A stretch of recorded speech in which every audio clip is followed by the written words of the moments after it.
Hello, Revere, and welcome to our Revere Veterans and Community Show. Today we have a special guest. He's been on here before, and it's an honor to have him again. His name is Brian Arrigo. He's been a councilor for the city at large for 4 years. Well, he's been a councilor at large in the city of Revere for 4 years. So let me welcome you. Thank you, Morris. Thank you for having me. Right. Now, you decided to run for mayor, but before we get into that, Yes, sir. you ran for councilor at large and you were elected.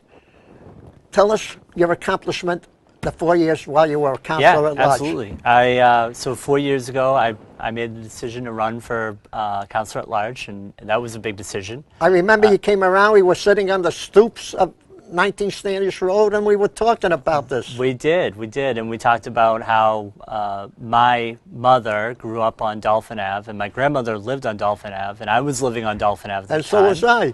And you knew my grandmother, you knew my grandfather, Yep. and you had some great stories about Cakes. growing up with my family, and that was really I still look back at that time and think about how great that story was, and how great it was to be able to hear some stories that I had never heard from somebody who wasn't part of my family, and I think that's one of the great things about meeting so many great people and campaigning, is that when you get out there and you meet people, it's great to hear those stories that, I didn't know about. The story of my grandfather helping you get to New York, I think it was, with his taxi cab. Right, he drove me to the airport because Right. that day I never forgot Cakes, and he was a nice gentleman, your grandfather, but it's too bad. He passed away of cancer, I believe. He did. Yeah, He did. well, Yeah, I he was was away. very young too. Yep. I never got the chance to meet him, but I've heard of many great stories about him, and He was a veteran of the community, really. He would help everybody. If you needed a ride, even though he had a cab and you couldn't afford it, he took you. he helped you. Yeah. Right. Yeah. Well, and helping people is the biggest reason why I ran for office. I wanted to get involved. I grew up here. I've seen what's gone on the last few decades in Revere, and I wanted to make a positive impact, and I thought the best way to do that was to run for city council at the time, and I was successful in 2011, and I've been a city council for the last 4 years. We've had many accomplishments over those 4 years. One of the biggest is the new Hill School that's being built, and the football field that has been constructed. Although the project did go over budget, it is a beautiful stadium, and it will be someplace that hopefully my kids and I know my nephews and my family will greatly benefit from. And there have been a lot of good things happening in the city of Revere, no doubt. But I thought that it was time for me to take that step to the next step, to be able to run for mayor and put my name out there and be able to change the direction that I think we're going in. So while we have made some progress over the last few years, I think that there's a lot more to be done, and I look forward to doing them, to be honest. I got a question for you. We have a couple of people at our senior center who come from South America, Salvador, Colombia, Uruguay, even some of them come from Paraguay. And they're not familiar with our democratic way of life. So on the city council, is it a majority that rules, or is it unanimous? It's a majority that rules.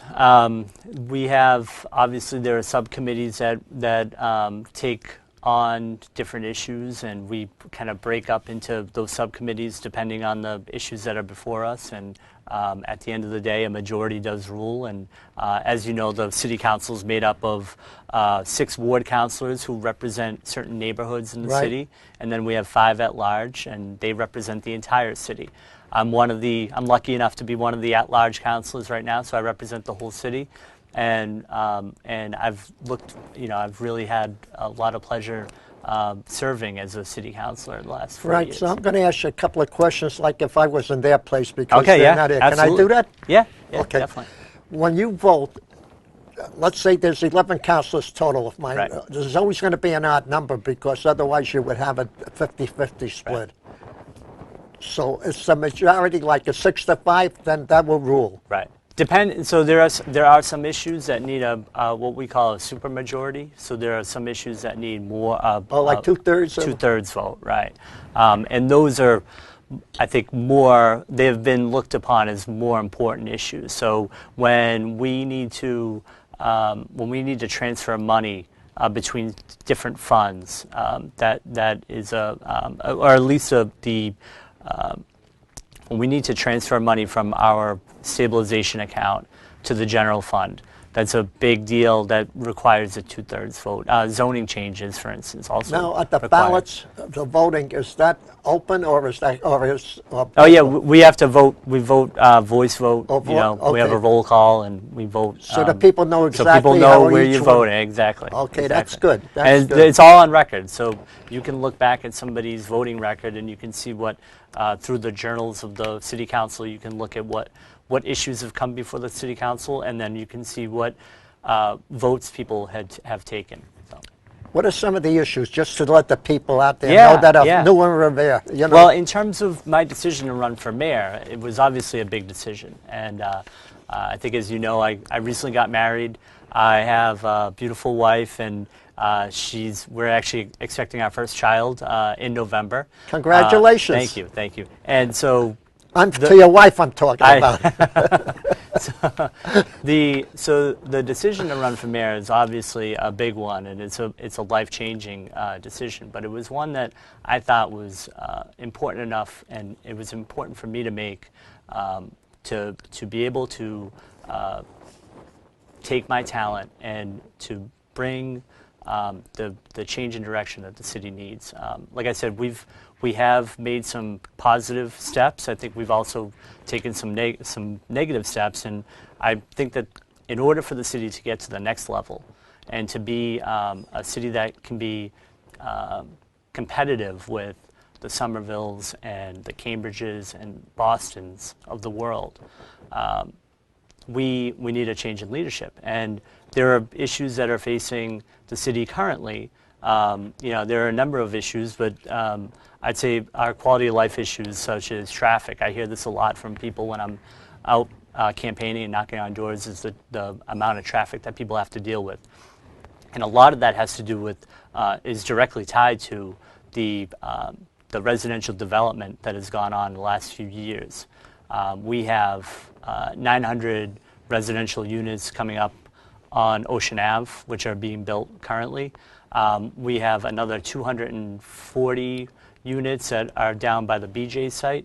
So while we're attracting people to come and live in Revere, those people bring cars, and those cars bring traffic. Right. So one thing that I think is important, and what I've tried to, or what I want to do, is in looking at those quality of life issues. How can we mitigate them? How can we fix them? We currently don't have a traffic engineer on staff. Excuse so me. we could have a traffic engineer who ends up telling us, what the impact is going to be. I'm not an engineer. We do have an engineer in City Hall, but he's not a traffic engineer. They have consultants that the city could pick up on. Right, and we do have consultants that we could pick up on. Historically, we've relied on information and data that is presented by the applicants for a development. So if a developer comes in, they have their own traffic study done, and unfortunately those traffic studies may not be the full truth. So when we have a traffic study that's come before us, we need on our side, on the city side, somebody who can speak to those issues and be able to represent the city. So those quality of life issues are small, but they add up. And I think on top of that, and to segue into how do we pay for a new traffic engineer, the city's budget has been out of balance for the last couple of years.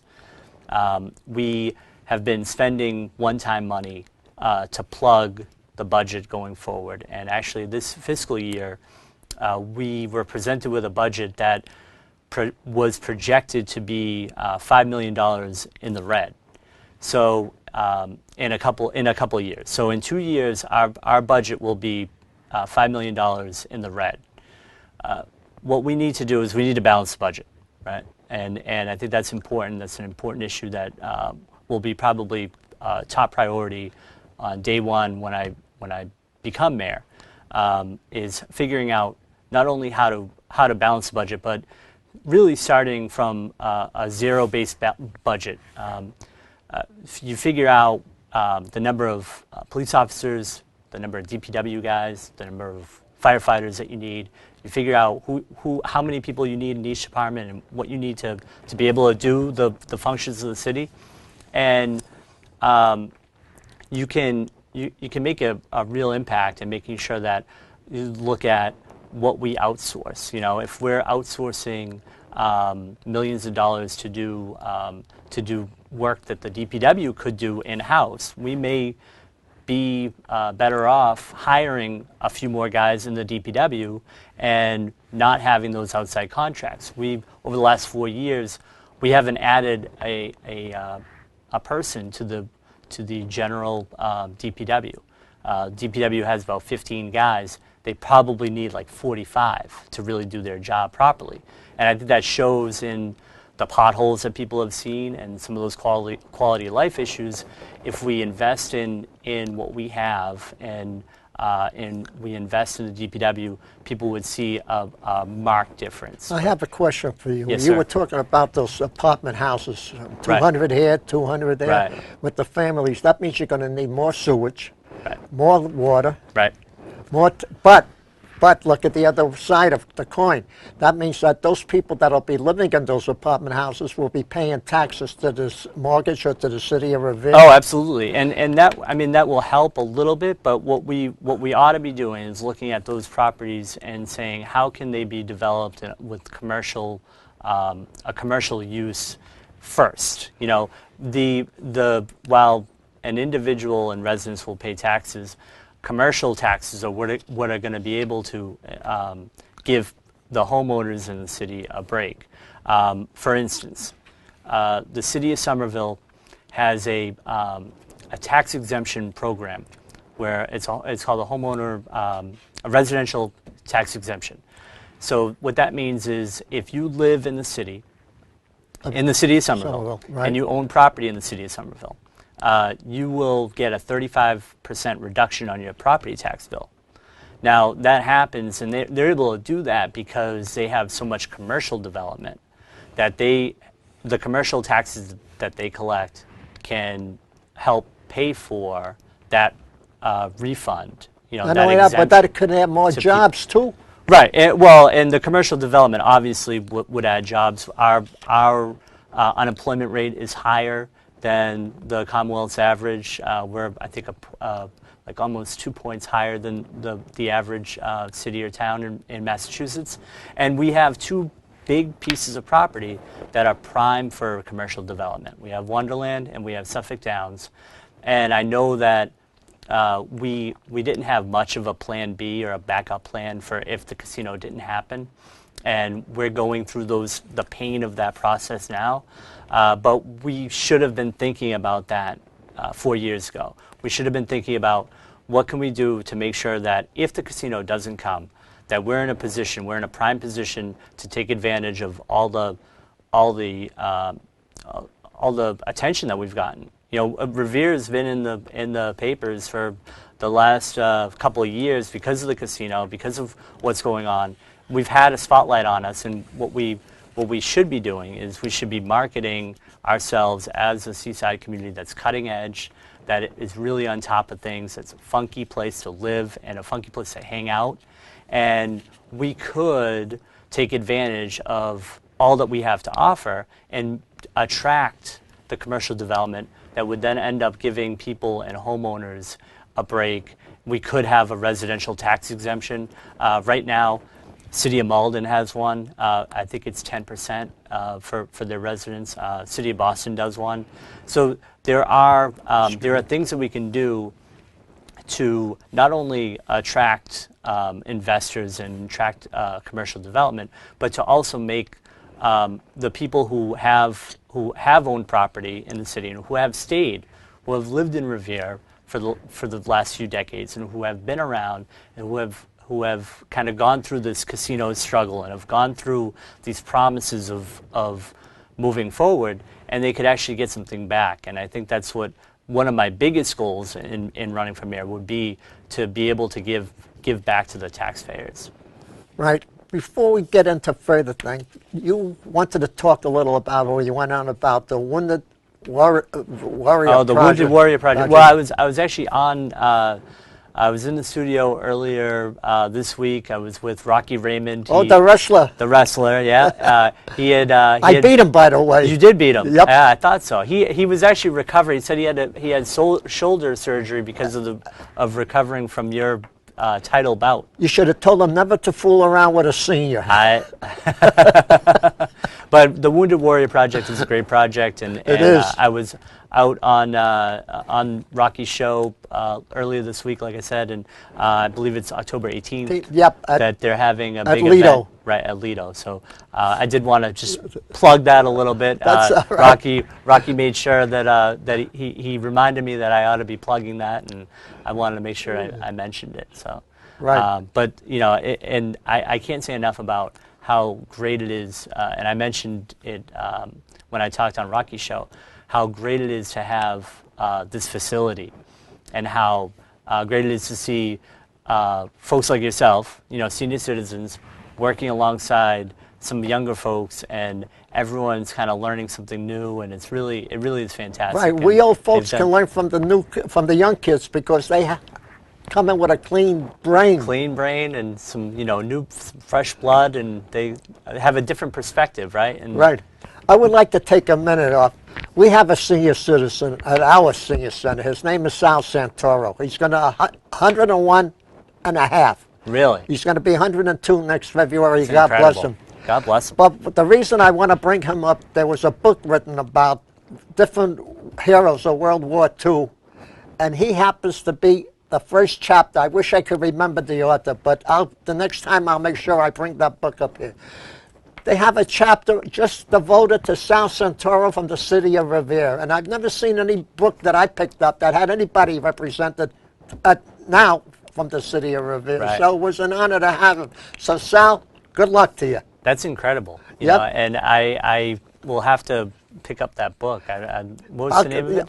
Do you know the name of it? No, but All right, well, you can get it to me afterwards, but I would love to hear about that, because those are the things that, the author even signed the book for him and donated a Really? copy to him. Yep. That's incredible.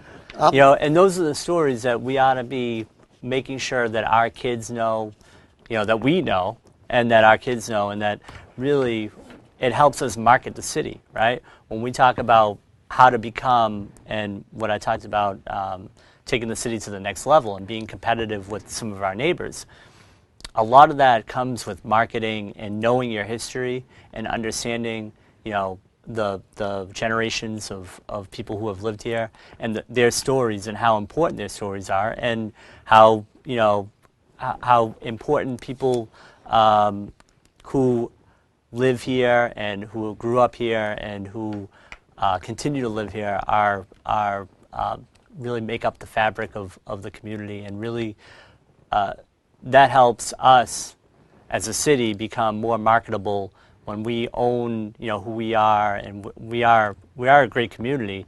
It's just a matter of branding ourselves that way. Can I throw you a curveball, just a good one? Yes, sir, A little absolutely. I love curveballs. Do you?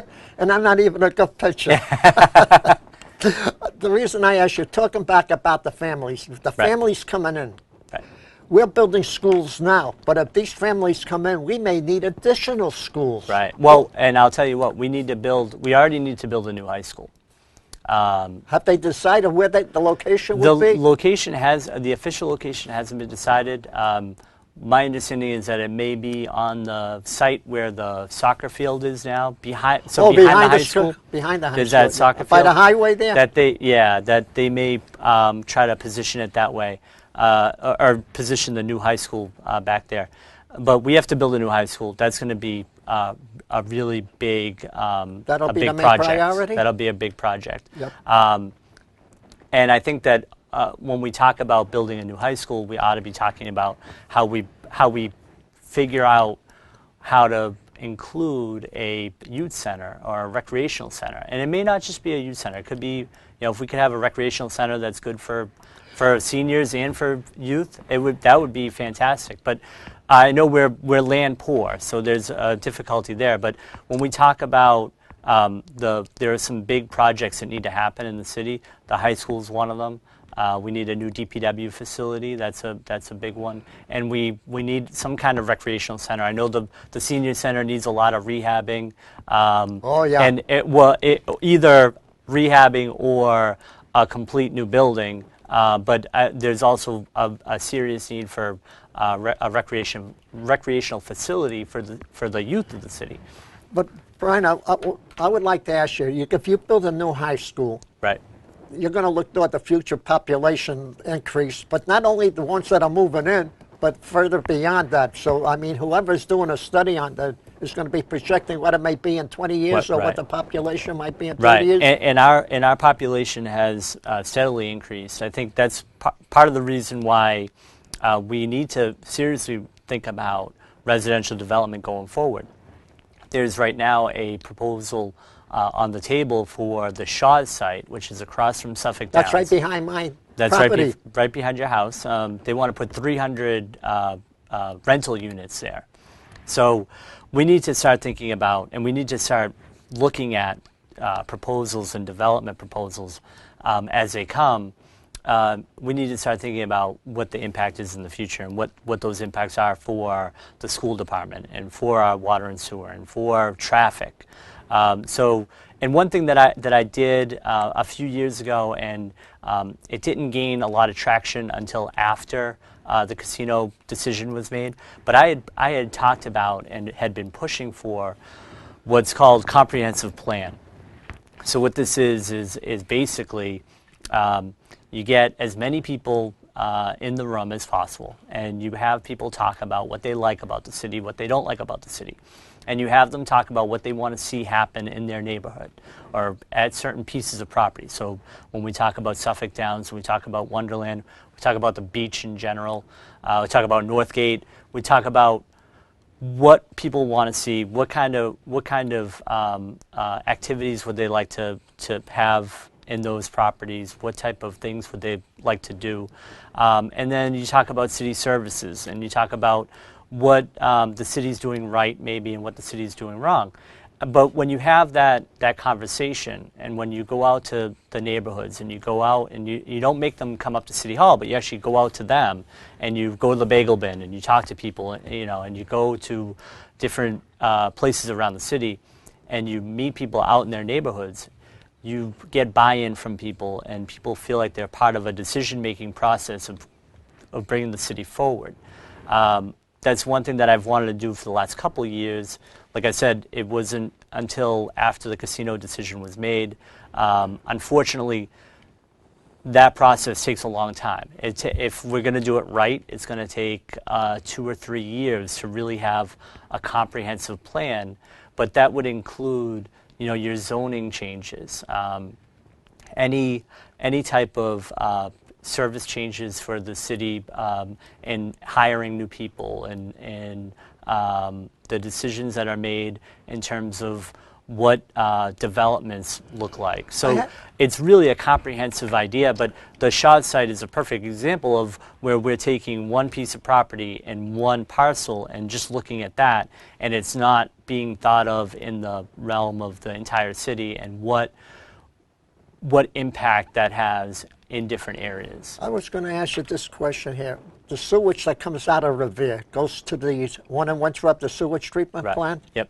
Is that where it was? Right, the MWRA goes out to the MWRA, Deer Island. All these people coming in, wouldn't that overload that plant? And maybe the plant itself would have to be expanded down by another, it might affect another, I'm just speaking hypothetically, it might affect another town. The plant itself wouldn't necessarily need to be upgraded or anything, but I think what you do see is that we are making significant improvements on the water and sewer. We have to, the water and sewer infrastructure.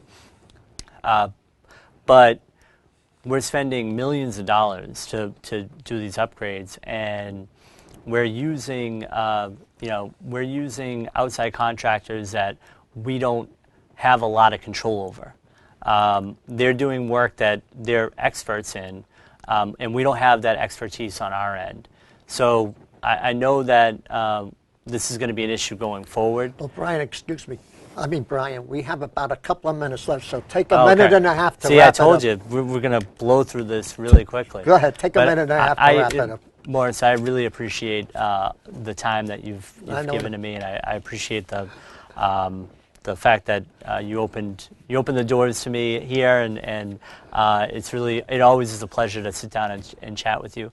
I do hope we get a chance to sit down. Maybe all the mayoral candidates get to sit down with you at one time. I would like to have them all come up here and have a friendly discussion. Yeah, that would be fantastic. But I would like to have each one individually and then have them all together. That would be fantastic, and I look forward to that. And when we talk about kind of moving the city forward and taking it to the next level, I think I present myself as somebody who has the experience to do that. I've worked in a multitude of different positions, senior level positions for state, local, and federal government, and to be able to take the city to the next level is really what my goal is, to re-image the city and to be able to do some of the things that we need to do to be competitive with our neighbors and to really make the city reach its full potential. So I look forward to doing that, and I look forward to the next couple of months, and